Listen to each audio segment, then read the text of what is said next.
I think we will see increasing shift in how people are purchasing products and how they spin them up and spin them down as required. So I think output-based makes so much more sense. Google wasn't the first search engine. Amazon wasn't the first online retailer. YouTube wasn't the first video platform. Facebook wasn't the first social network. Tesla wasn't the first electric car company. Apple wasn't the first to make the smartphone. And Spotify wasn't the first music streaming service. Too often founders think they need to be first to market, first idea, first to launch. But most markets aren't winner take all, and competition isn't a reason to sit out if you can deliver a much better product. AI is changing the way that we have to think and evaluate companies for VC investment to get those VC-like returns, traditional metrics that you use, as well as the traditional 200, 100 growth curve. That's no longer what VC investors are going to be looking for. It's going to be more than that. A spoonful of tariffs makes the stock market go down in the most delightful way. All right, we're going to try and record again. Good morning. Is anybody there? I'm here. I can't see Jack, though. Can't see Jack. But is he logged in, or we're still waiting? I think we're still waiting. All right. Well, while we're waiting for the world's most organised and professional podcast. I'm sitting at the James Cook University Innovation Centre, Ideas Lab, in the co-working space. Where are you, Ash? I'm at lot 14. Lot 14. For those that don't know, that's Adelaide's, what is it, Innovation Hub. Innovation Hub, yep. I've been thinking about this, Ash, like the contrast of the Australian innovation hubs versus overseas. Like, it's depressing walking in here today compared to what we see in the US and UK. Well, that's a great way to start off the potty. That's excellent. And on Why that don't we note, just, given a lot of the listeners, people that either work in these places or preside over them, I'd like to welcome all of our listeners. And Jack, you have a different background as well, Jack. Yeah, well, the problem is the modem is in the granny flat. I can't get in the granny flat. And so why can't you get in the granny flat, Jack? My keys are locked in my car. And the spare key is somewhere in the garage. I just can't find it. It's all at once done. It's all at once. But I'd like to remind listeners and give them absolute confidence that we are competent professionally. It just sometimes we drop the ball personally. I wonder how I get pulled into this, really. yeah, I like the blanket statements. Yeah. Well, why don't we? There's been a lot happening. We launched our female founder funded place for the UK mission last week and have started to get some applications.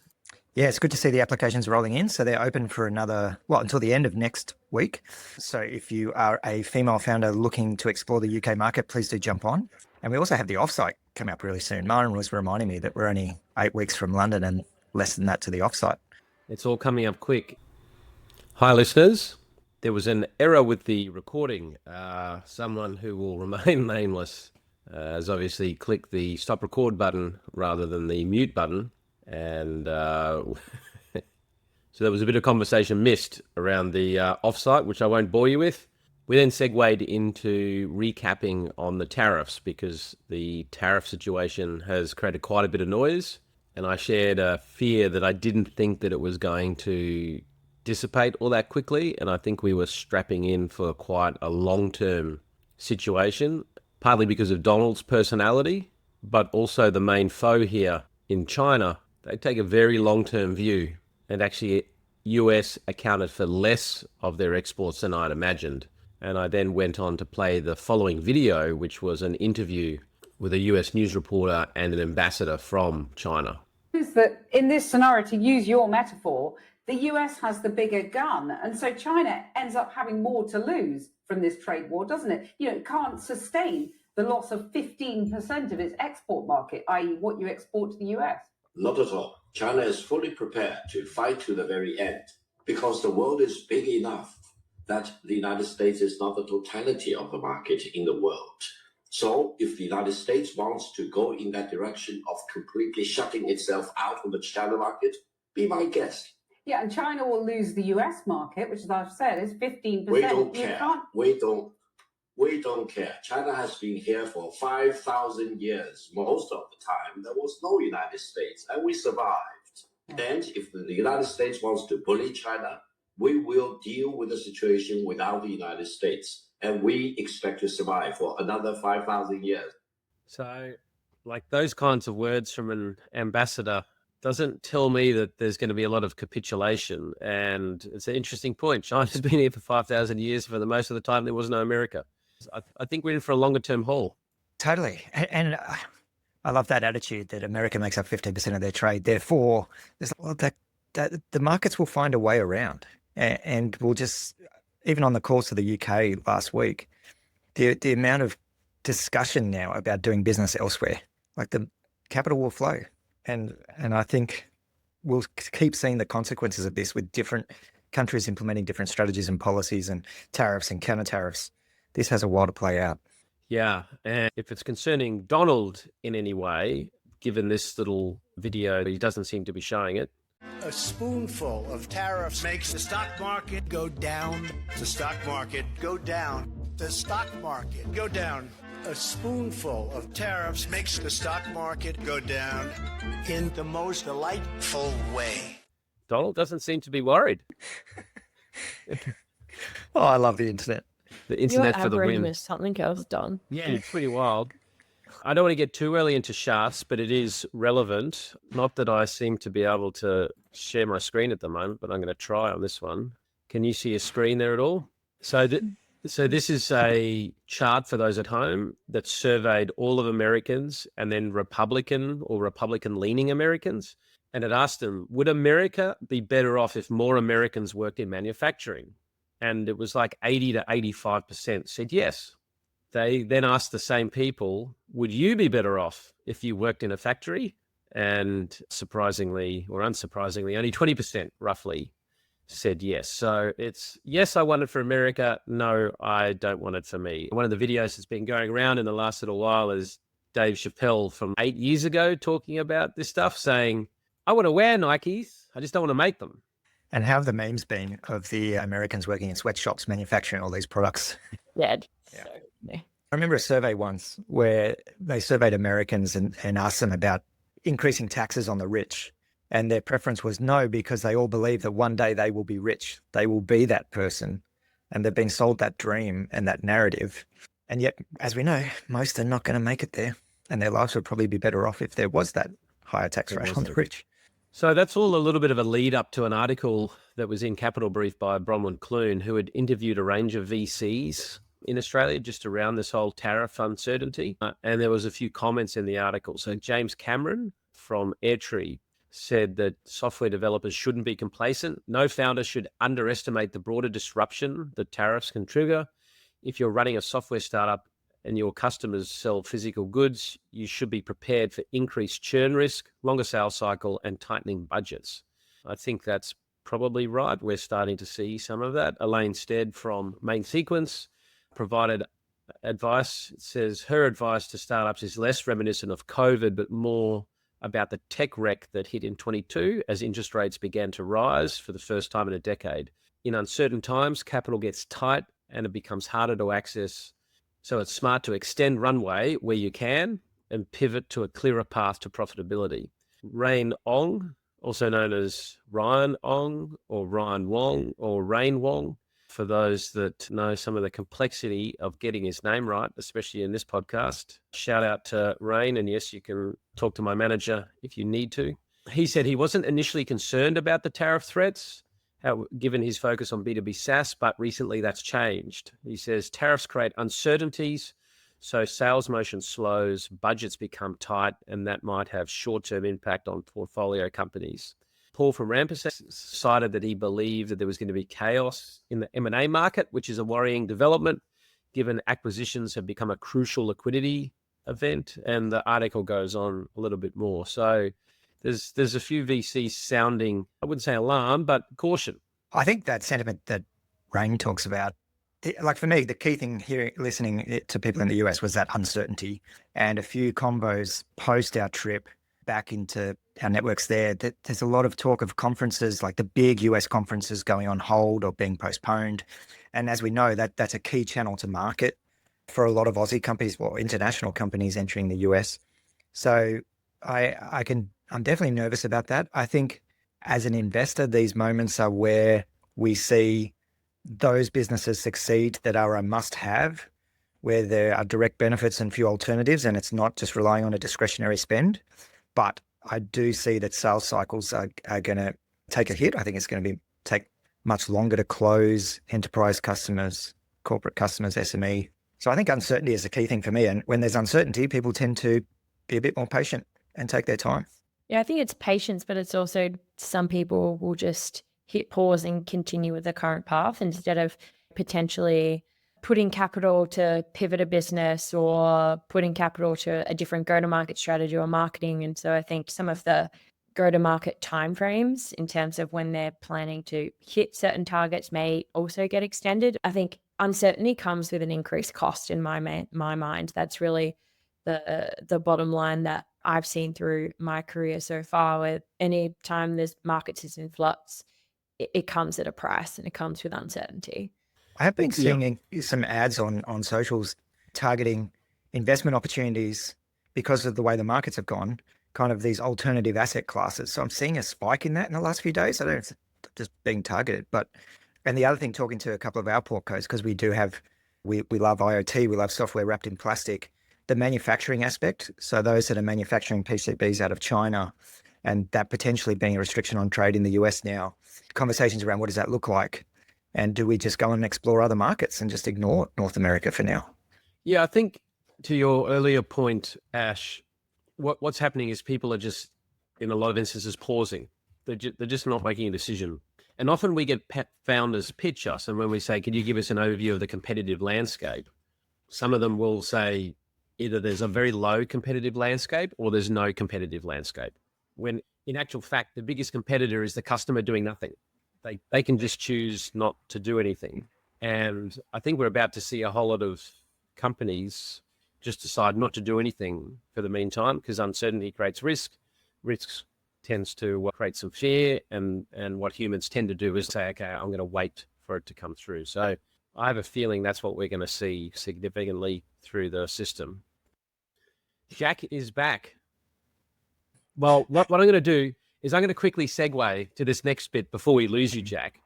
This is another follow-up recap of a previous article, but we had previously discussed crowdfunding with the announcement of Kirsten taking the CEO role of Virtual, and James Kwan from Venture Crowd had emailed in, but I didn't realize, but he'd actually done a post on LinkedIn, which I had totally missed in the feed. And James said, I'm an avid listener of the Transparent VC podcast hosted by the excellent people at Tribe Global Ventures. I just want to say, James, mate, thank you. You're a terrible judge of character. It's pretty high praise coming from James. I'm just wondering what he's listening to that he thought was our podcast. No, I appreciate it. What I appreciate about James is he is always willing to engage in respectful debate and conversation. And keep in mind that he also named charts. It was James that named charts who True, highlighted I've forgotten that. Yeah, James had highlighted how shit a lot of these charts were, and out came charts as a segment. So we very much appreciate that. But what he went on to say is, in recent episodes, they fired some shots at crowdfunding with a couple of spicy takes. Some criticism valid, he said, others less so. And he identified two areas that he believed our criticism wasn't as valid. So one of them was on inflated valuations. Our view, and I believe the view of others in our position, plus our experience of one of our portfolio companies, leads us to believe it's an easier place to get higher valuations for various reasons. He says that criticisms are unfounded. So what he says is, here's the thing, crowdfunding offers can't change their minimum raise amount once they're published, and the platform only gets paid if the company meets the minimum raise amount. So if a company fails to meet the minimum raise because they're raising an evaluation supported by little more than a founder's wishful thinking, the platform walks away empty-handed. I've been a big believer in the Mungerism, show me the incentives and I'll show you the outcome. In this case, it would be self-defeating for a platform not to counsel a company to pare back valuation that knew the market would not support. And I can see that argument. Like, one of our things is we have a horse in the race. We only really get paid if the company is successful. That's not the case for crowdfunding. But later on in his post, he does talk about crowdfunding platforms are not LPs. And I totally I totally agree with that. But it's being put forward that there is like a stabilizing mechanism that incentivizes the platform to make sure that the valuations are reasonable. Otherwise, the raise doesn't get up. The only challenge I've got, at least, is that that's not what happened in the scenario that we went through in the episode. And I'll link back to that episode. There is no having to try and justify what the valuation is or why it is in the documents. But yes, I do concede that where I probably had intimated there was no incentive, I do agree what James has pointed out here provides some incentive. I just don't think that it's to a level. Yeah, I think in a logical and rational approach, that makes sense. I think humans are often not logical or rational. And the data points I see of a number of companies, I see that an incentivized behavior on the platform's part. My issue is more that there's unsophisticated, and like we said in the episode, the word sophisticated is a really bad one, because a lot of LPs that have money, they are far less sophisticated than some investors that don't have that level of wealth, right? So I feel bad using that Totally agree. term, but it's a legal term. But there are a lot of people that like a company's brand, that like a particular product, that has no experience or no understanding of the commercial reality of investing in these things. And I just believe there are some improvements that could be made to provide some better rails to run on. But I just want to reiterate that we believe that crowdfunding is an important part of the industry. We just think there are some improvements. And Jack has now dropped off and has disappeared, so he isn't here to contribute. But back to your point before, I love James raising this stuff. I think it's a really healthy discussion for the ecosystem and the landscape. A shout out to James, A, for being a supporter, and B, willing to engage in the conversation. Then there was another thing that we were tagged in from Warwick Cox, who's not only a long-term listener, but is seeking the way we sell real estate. Why do we need those agents charging a huge amount of money to just be order takers? Warwick is tackling that head on, but he tagged us after last week's episode talking about co-founders. There was some Carter data out that actually has some charts showing the percentage of companies that lose co-founders within under a year, 1 to 2 years, 2 to 3 years, 3 to 4 years, 4 to 5 years, then 5 to 6 years. And there's been a tick up more recently in more companies losing co-founders, which I have a feeling is just to do with the difficulty coming out of the 2021 environment, where you had a whole lot of companies that either were not sustainable or raised capital at too high vals or what have you. But here's the data that actually it's quite common by the time year 4 or 5, there's at least a third of companies that have lost a co-founder but have remained alive. Yeah, a big standout there is the 4-year average vesting cliff, like that jump after the 3 to 4 year mark, but increasing over time. Yeah, it's interesting, isn't it? Like, again, we're not knowing what causality is, but it's an interesting data point. Yeah, so thank you for sharing that, Warwick. And then another piece of data that came out was, do small venture funds outperform? And given we're a small venture fund seeking to outperform, the stats are fairly consistent across the vintages going back to 2017, that you choose the right fund, i.e. you get top decile for both IRR and TVPI.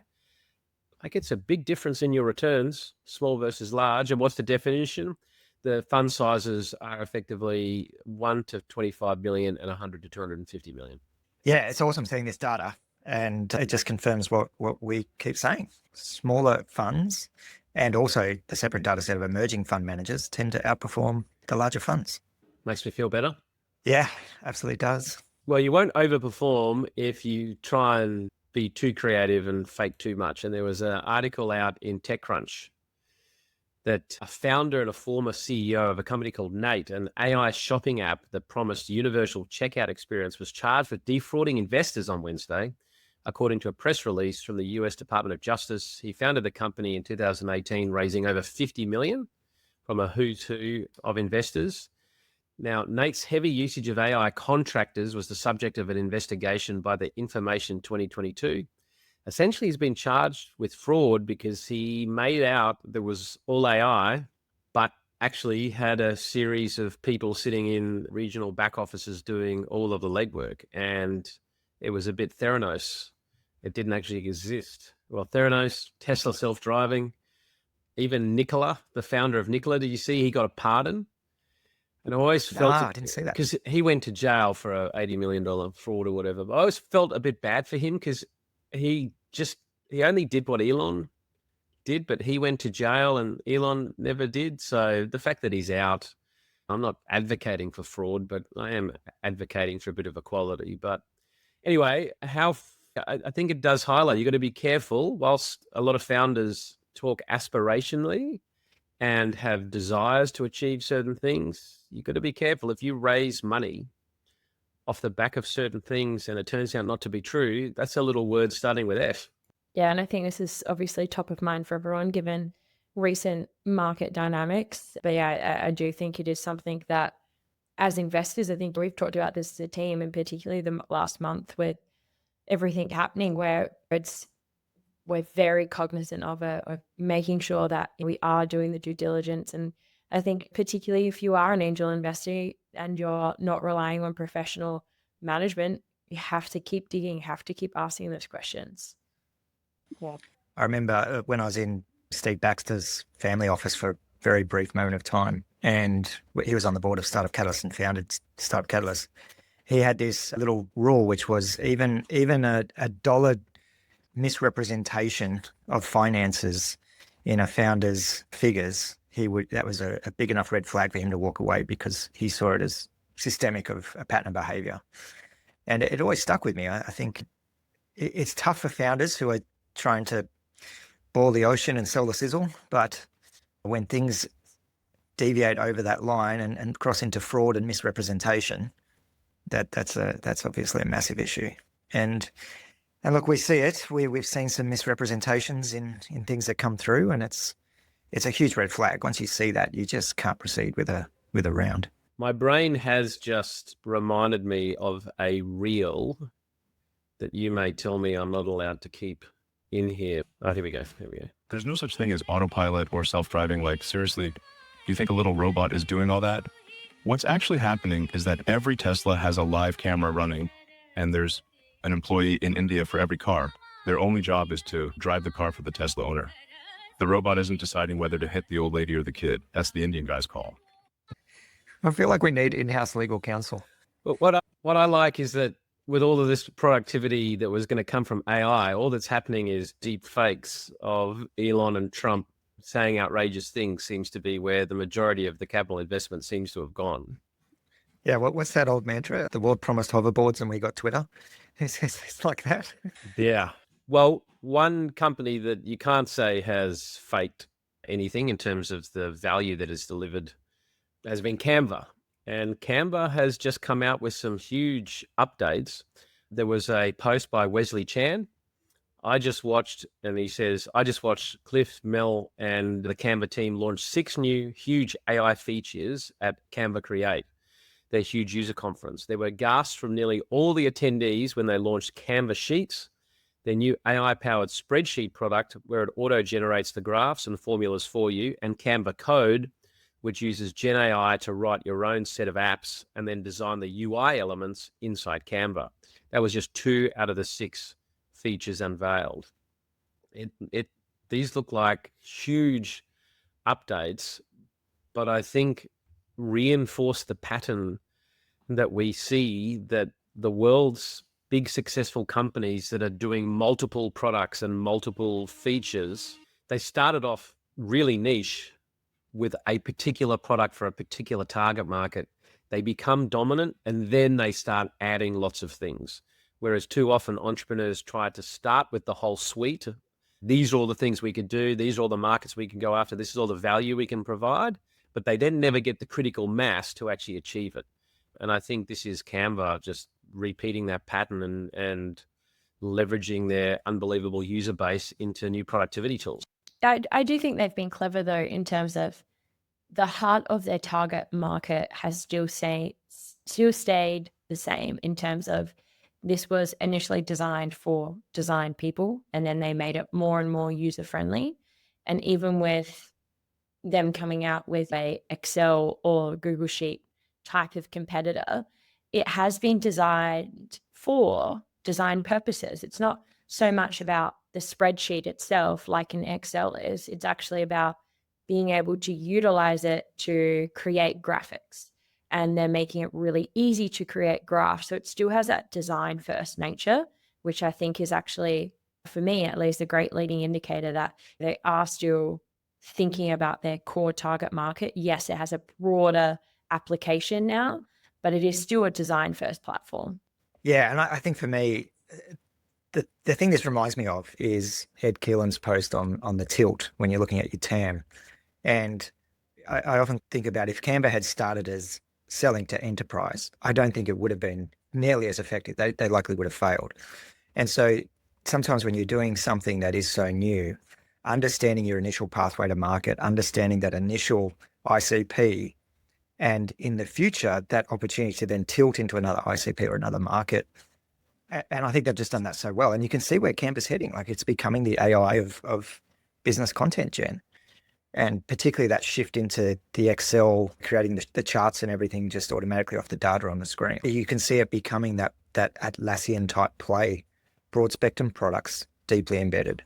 Yeah, there was an article in Capital Brief talking about this, what they were developing in the suite of tools. And there was a line at the end: just about every tech worker has used Atlassian's Jira, but few enjoy it.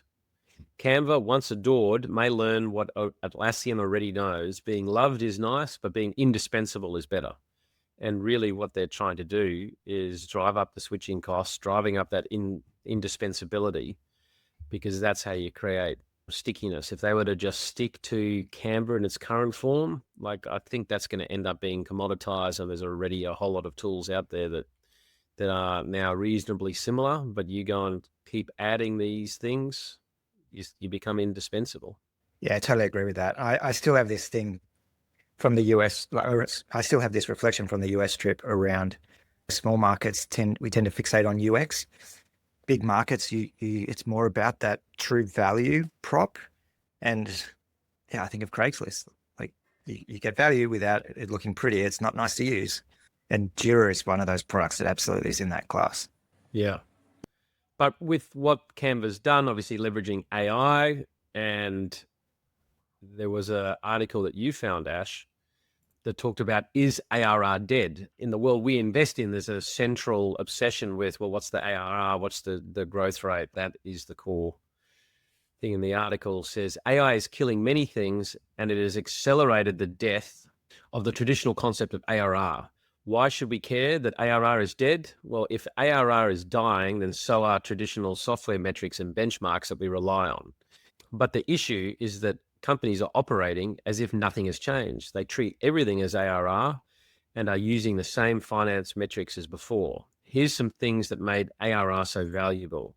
The revenue was actually reoccurring. It was highly predictable. Customer churn was low, minimum cost to retain customers.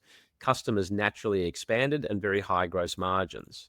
However, as software has changed, in particular the introduction of AI, there's been a significant definition creep into what is ARR, because every company is incentivized to maximize ARR, since that is what investors care about. As the meaning of ARR has become diluted, so has the other software financial metrics, and this dilution of value is only accelerating today. And the article then goes on to talk about how just so many more customers are becoming user-based or usage-based pricing. What the article doesn't talk about, and I believe we're going to start to see, is where software from a business model point of view becomes free, because the AI is able to leverage other points of the value chain in order to extract value for the shareholders and the owners. But yeah, what are your thoughts on this? Is ARR dead or becoming dead, or yeah? I think we've been talking about this a while, the shift to outcome and output-based pricing. I think there'll still be some products in some sectors where subscription model works and makes sense, and those customers are happy with that model. But I do think the transition of AI is moving beyond product to business models and industries. And I think we will see increasing shift in how people are purchasing products and how they spin them up and spin them down as required. So I think output-based makes so much more sense. Even some of the products we're subscribed to, where we have a use case, an intermittent use case, and we don't need the subscription between, they're going to be absolutely under pressure to shift. So I can see this moving much faster. And to your point, Don, yeah, that the SaaS layer becomes free to collect truly proprietary data that could create value somewhere else, and that may be transactional rather than subscription based. And someone dropped a comment on one of our, I think it was on our last podcast, I need to dig it out, but saying that they're currently using the model the other way around, where they're basically relying on a SaaS fee, but then the data and insights that come from that data are free. And yes, I totally understand that. I think that's a way a lot of SaaS companies have been operated, but I see that shifting or potentially shifting in the future. Yeah, I think this is really interesting. I think we've been talking about it for a while. I think it's also something that affects multiple sides of the market, obviously as the founder and operating team, as the customer. But then I think the other thing, and what we've been talking about a lot internally, is this has a great impact on us as investors, right? AI is changing the way that we have to think and evaluate companies for VC investment to get those VC-like returns. And I was listening to a 20 VC podcast yesterday, and I'll flick it to Don to put in the notes. It's why to win in AI, investors need to change their approach. And there were some really interesting takeaways, a lot of it around traditional metrics that you use, as well as the traditional 200, 100 growth curve. That's no longer what VC investors are going to be looking for. It's going to be more than that. And then, so how do you bake these new evolutions of the market into a traditional investment model that we've been using for 15, 20 years? So I think it's exciting for all sides of the market, but it does mean that there's going to be some difficult questions. And people just also are going to have to try different elements to see what works and what doesn't. And so I would suggest to founders, be open, be transparent. If you are looking for investment, have these conversations. What metrics are you looking for as an investor? Ask the questions so you can help them understand your runway, how your business is changing and evolving with the AI shift as well. I think we're going to need to collectively figure out new models in order to be able to evaluate businesses. Yeah, I agree, Ash. One of the issues, though, is how fast should a company run? And with everything that's happening in AI and everything that's happening in the markets, like some business models need to have first mover advantage, and it's sort of like 5 minutes to midnight. And if you don't capture as much land, then you're in trouble. But then there are some products that actually the best product at some point will float to the surface, and you actually have more time than you imagine to actually pull this off. AI may accelerate those timelines potentially, but there was a post by Karen Jurovic.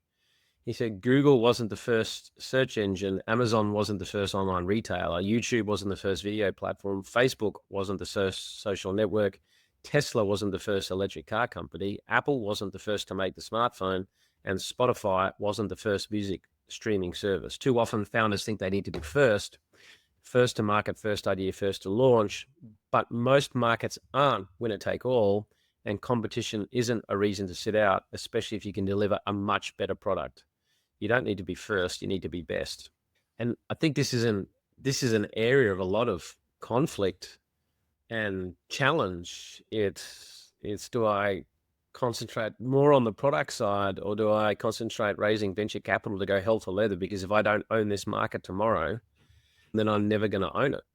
Well, it's not even I'm never going to own it. I can never even be basically successful. But I think each one of those companies demonstrated that the product, the execution, the go-to-market strategy, the value proposition, even though they weren't first, have a look at Apple wiping the floor with BlackBerry. They ultimately got some technology and some customer insights that allowed them to own the market. Like I think of Uber spending billions on brute force attack of legislation to enable ride sharing, and then Didi entering afterwards at a fraction of the capital requirement because the market had already been educated. People had already built trust in jumping in a stranger's car and using these apps. And now I look at Waymo, they have to invest heavily in the hardware infrastructure, like the actual vehicles, because it's a different model. But the customer activation is very different for them compared to an Uber, because the market is already comfortable with jumping in strange cars and this concept of of ride sharing and the concept of potentially not even owning a vehicle and just rely on this as a means. Now we just have to be comfortable with the technology and the safety of that. But I think the experience of platforms like Uber and others has actually pushed now people into that. So first to market can be bloody expensive depending on what you're doing and really capital inefficient. And sometimes it's better to let others forge ahead and come in with a superior product afterwards. I do think with Uber, and this is a question for you, Aaron, is Uber your default? Do you go to Uber first and then only if you don't like the price, you go to another platform? So Uber is my default because I was very early on Uber and I think I just have a habit. So this morning trying to get here to the innovation lab, jump on Uber, like driver after driver cancelling. Then out of frustration, I'm telling myself never going to use Uber again. Jump on to get a taxi. Taxi took forever to get here, but look, it worked, as in to pick me up. And all the time I'm just screaming, where the F is Waymo, because I want it here now. No, I just think it's an interesting point where we talk about quite often first to market can be more expensive, can be difficult, but there is something to be said with that brand equity that they have. Uber is my default, and I will only go to DD if I don't like the price, or in the US, I'll use Lyft because I know the price margin is there. So there is something to be said for that, but I think it is very much a question of, well, what is your product? Is it going to be something where you need a consumer? Like for us, most of it is B2B. And so I think being first to market doesn't always pay off because you are working with enterprise customers who generally take so much longer to even trust the technology that you have the time to buy in that B2B play. That's just like I've been thinking about in the past few weeks. Yeah, that's a really good point. Yeah, the tech diffusion curves and the early adopters, and you're right. You're making me ask the question: why have I got brand loyalty to Uber? But this is the point, right? It's difficult. But the default I find is there are some founders that actually have attributes that will allow them to build a really great business and then kill competitors later on, but then they behave that they don't have that, and then they end up killing their business. There is a small group of companies, I totally agree, that need probably a certain motion that is a very hardcore land and expand. I just think it's not as wide as some founders would think. But it's difficult. This is totally right. We're having a debate. It's different in each case. But this is where I think part of the reason why we focus on durability, like what will be the stickiness, whether you are first to market or 13th to market, what's going to create that durability? Well, one thing's for sure is whether you're going to be first to market, last to market, whatever it is, another pattern that tends to play out is that when the founder is doing something that is in fact their life's mission. And there was a post by Harry Stebbings that I saw that reminded me of an interaction that I'd had with a founder earlier in the week. This founder sent it wasn't even the pitch deck yet, but when I asked, well, what are they doing? Well, I'm building this with this, with this, with this. It was like 10 different parts of the arm. And then when I said that, well, we don't invest in those things, they said, oh, well, I've also got this that I'm going to do and this that I'm going to do. And this post reminded me why that founder, unfortunately, isn't going to be able to harness that energy into success, in my opinion. Harry Stebbing says, I've been lucky enough to invest in 9 unicorn founders, and they all share one trait: an unwavering focus on their company being their life's mission. They don't do other shit. They don't have the next project or the company. It's their life's work. One of the most memorable moments in the last 12 months for me was when he told Chris Parsonson that we would not be able to pay the price that he wanted, but would love to find a way to work with him in the future.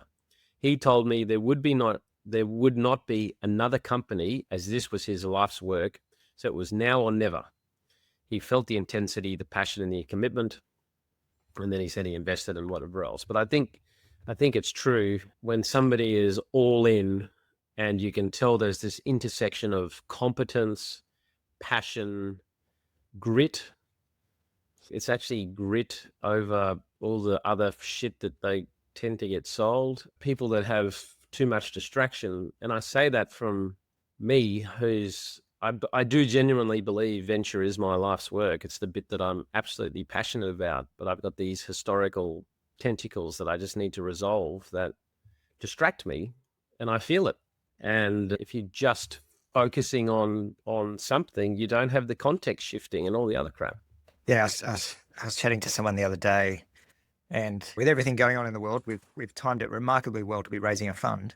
And they said, "Oh, so what are you going to do if the fund doesn't get up? Have you guys thought about your next thing?" I'm like, "It's just no, there is no next thing. This is how bloody life's work. And This we got another all- little kick in the guts last week, which was frustrating, which you don't need to go into, but it was just sort of like, yeah, okay, that's fine. It's just yeah." we're still gonna keep going because it's just we're A, too stupid to quit, but B, I believe there's a good intersection of passion, grit, competence that are going to lead us to come to the top without losing humility and becoming too arrogant. And that driver of that kick in the guts last week, doing it not despite of, but in spite of, it's just screw you guys. Watch what happens next. I'm get a pretty woman and shake bags of carry in people's faces in a number of years from now and go, mistake, big mistake. Yeah, exactly. We will have our moment. Ash, I've got nothing on this one. I've lost you. Referencing the movie of Pretty Woman. You probably haven't even seen Pretty Woman. I have seen Pretty Woman. Right. I've seen it. If Jack was still on, we'd have to explain the premise to him. Great movie. My mum made me watch that one. Was she had a particular fear you're going down a certain path, or? Oh, I hope not. God, I haven't reflected on that. Might be a chat. You need to have a dinner. All right. Well, we don't have Jack. Again, we're going to need to help him just buy a Starlink. Theme of the week. Ash. I think this week is a bit of reflecting. So last week, Invest SA hosted a number of investor events throughout Adelaide around Gather Round, as I mentioned on last week's potty. Firstly, if anyone from Invest SA is listening, great job. It was great to see a number of people from Victoria and New South Wales making the trip down. I think it was quite interesting just getting to chat to people in different parts of investment up and down the investment life cycle. So you had your early stage VCs, then you had us there, and then you had your later stage VCs, but then they also had a contingent of private equity and credit. And we're not competing for the same deal flow. So it was a reminder of, well, how can we help each other build those relationships? They probably see things that are too early for them, that we're not the right fix, but we've got friends here, go chat to these people, and vice versa. And so it was just a reminder to reflect and to think about the ecosystem more holistically and think about how we can continue to build relationships where we all help each other. Like they were even saying some of their investors in their funds are now starting to look for access to more early stage. And so it's, well, if we're actually more open and transparent with each other and we're not trying to gatekeep people, it's going to be a healthier ecosystem. And as we were saying, Aaron, at the start of the potty, like that's all we want, is to make Australia a more globally known industry in VC and the startup ecosystem. So it's just a bit of a reflection for me this week on how we can take some of those conversations, then actually tangibly do something with those insights and try to really ignite those relationships. I like that, Ash. It sounds like an epic event last week, but I love that ecosystem lens you add to that. Yeah, no, that's good. Aaron? Theme of the week for me, maybe it's more a mood of the week, is just getting it done regardless. Like just like that little kick in the teeth last week. It's a bit of fuel, and I think that often the greatest places you find yourself in come from the door that closed on the opportunity you really wanted at the time. And for me, that's a little recurring theme of just, great, that door's closed, then let's go 10x the crap out of this. And so, I think for founders, the ability to park disappointment and then always look at the opportunity, it's a bloody hard thing to do. But if you focus on the losses, or you get stuck there, or you try fighting to resurrect, you lose energy, and energy spent there is energy lost from elsewhere. So yeah, absolutely. Getting it done regardless is a bit similar to mine, but mine's about, it's just being ready. The theme, a number of portfolio that I was working on with last week, like in hindsight, there was some opportunity for them to have gotten some shit sorted last year that would have put them in the position to capitalize on this current situation, but because it wasn't a priority, life got in the way, they weren't ready. And then just for myself, the world that I live in, the universe always wants to teach you a lesson of the things that you should have done proactively before, but now you've been caught flat-footed. I think most people listening will have those tasks that are sitting on a task list or sitting on a to-do list that actually, if you get a whole lot of those done, you'll then be just ready. Now, the opportunity that comes along, sometimes you don't know what it is, but what's really hurts and what's really frustrating is when a great opportunity comes along, but because you didn't get ready and because you didn't sort those little things out, you're now caught flat-footed and there's a good chance you're going to miss it. I think as an entrepreneurial thing, it's sort of like, I'm only going to do the thing when I need to do it because there's a specific reason to do it, but that just means you're going to miss the opportunity that comes along because you don't have those things sorted out. And it can be as basic as some admin, but it can be ability to capitalize on a company or an asset comes along, but you don't have your house in order, so you can't go and get the funding. Whereas if you'd had your house in order, you could go get the funding, and then you could Oh, that resonates with the public markets. I'm questioning my inaction recently. Sitting on enough capital to have done something and knowing what was about to happen and just not taking the action. Anyway. Got to be ready to pounce. All right, let's get into some charts. This is another long one this week. So speaking of podcasts, this is the Acquired podcast. This is them plotting their year and the number of listens based on the episodes, and they are a J curve. So they started in 2016. And have a look at that. So their most successful one is 1.3 million downloads of Starbucks. Rolex, which I listen to, it's very good. 1.1 million. Hermes, I listen to, the Zuck one. But just have a look at the exponential. IPL is a very good one. The IPL one on the cricket is just fascinating. But yeah, you can see that the inflection point was like Sony and Berkshire Hathaway and then Taylor Swift, and then bang. It just goes exponential up and to the right. But they spent the first 5 years schlepping it out. But they stuck to their product. We'll be on track by about Fund 2 or Fund 3 for our potty to be really hitting its straps. Yeah. Now this one, new word of the year. This comes from Chris Gillings, who shared it for the chart section, which I very much appreciate, Chris. Interlusion. Noun. Definition: a false belief that one's professional job is exceptionally immune from displacement by AI. If you think AI is coming for most jobs but not yours, you're likely interlusional. For a little while, I was interlusional, but then I look at a few things and I have no doubt, at very least, we're going to be augmented 99% of the time by AI, and some of the stuff that Duncan's doing, we're already partly there. But anybody that thinks that they're not going to have some displacement of some description, I think is got their heads up their ass. I love this word. I love that Chris sent it to us. Chris, mate, I don't know if that was a comment on us, but yeah, didn't he also end it with except VC, of course? Yeah, except VC, of course. So that's a good one. This is a chart showing the S&P going back to 2018. Every time that Bill Ackman, who's a well-known like hedge fund bro, every time he threw his toys out of the cot and had a cry on Twitter, he essentially bottomed the market, and the market then shot up from there. So it's almost like the inverse Cramer. Anytime Jim Cramer on NBC or whatever starts shouting buy, you should sell, and if he says sell, you should buy. I love these. This is so good. So I was looking at the tariffs and why did Donald pivot? Well, this is the 10-year yield. When we last recorded, it was in a process of dropping. But if you recall, we recorded, and then like less than a couple of days later, he then pivoted. Like the market just got spooked. And when the market goes from 385 up to 425 in a trading day on the 10 yield, and I think it was one of Clinton's political advisors. He said when he comes back in his next life, he wants to come back as the bond market because that thing scares the shit out of everyone. And in this next chart, if you have a look at that 10-year yield and the S&P, they both dropped together, but then the 10 years started shooting up, and that the S&P died again. And you can just see it again. Here's 3 trading days. So for people at home, the 10-year yield before the announcements was drifting, then it came down, then it just shot up.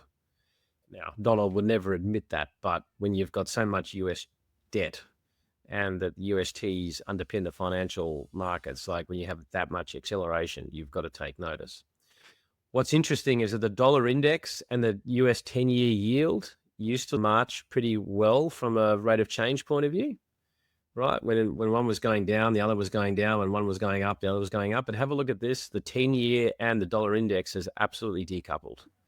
Yeah. And that in itself is going to create some challenges in the financial market. So it's whilst the 10-year is spiking, it's talking about a much higher inflationary environment that US dollar is falling. And look at the euro. The spike in the euro from the end of February to now is just significant. And it's bond yields all over the place, not just here, but German bonds, Spanish bonds, French bonds, like they're all going the opposite direction. This is a chart of the S&P 500 intraday volatility. So just so people are aware, if you recall 2008, there was some huge volatility that started like early 09. And the volatility we've just had, if you remember those scary times, pretty well is on par with that. So a lot of volatility in the market. And it's not just the S&P volatility, even bond volatility. So for those at home, bond volatility has been spiking as well, which is normally a much calmer market. The 10-year BBB corporate spreads that I showed last time continues to rise. The more corporates have to pay on their debt, the higher their interest, the less that they're going to be investing. And you can see there'd been a trend of that spread coming down from October 23 when we had those big issues in the market, and it bottomed out in Jan of this year. And you can just see on a rate of change basis has really been spiking. And so this is a chart for those at home going back to 2021 of the high yield spread.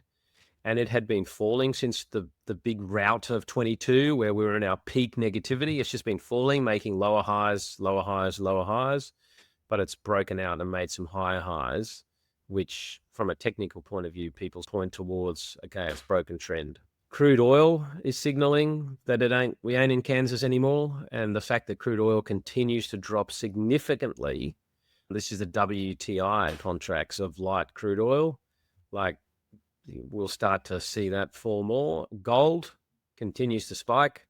Interestingly, Bitcoin isn't. So all the people that sort of talk about Bitcoin being digital gold, it's not quite there yet. Now, the markets have stabilized a little bit. Remember, I showed a chart that showed day, week, month, and quarter was down for every sector. Well, consumer staples has finally caught a bid, and that's now green over this last quarter. And this is what tends to happen, right? So if you have a look at consumer discretionary is down 16%, whereas consumer staples is up 1%. So on a relative basis, if you had moved to an area of safety, that is a significant overperformance. Utilities is only down 0.38%, whereas materials is down 10%. So that's why at a sector level, you can actually get quite differentiated returns. And this is the University of Michigan survey expected price change in the next 10 to 15 years. So this is going back to 1992. We've gone from expected change of 2.2% looking ahead. Now that's doubled to 4.4. That's unprecedented in the last, 40 years. Now, a whole lot of that stuff there is cautionary and a little bit negative. Just remember, here's a chart that charts the S&P 500 going back to 1930, along with every bear market. And notice the bear markets, you lose somewhere between 80% and 50%.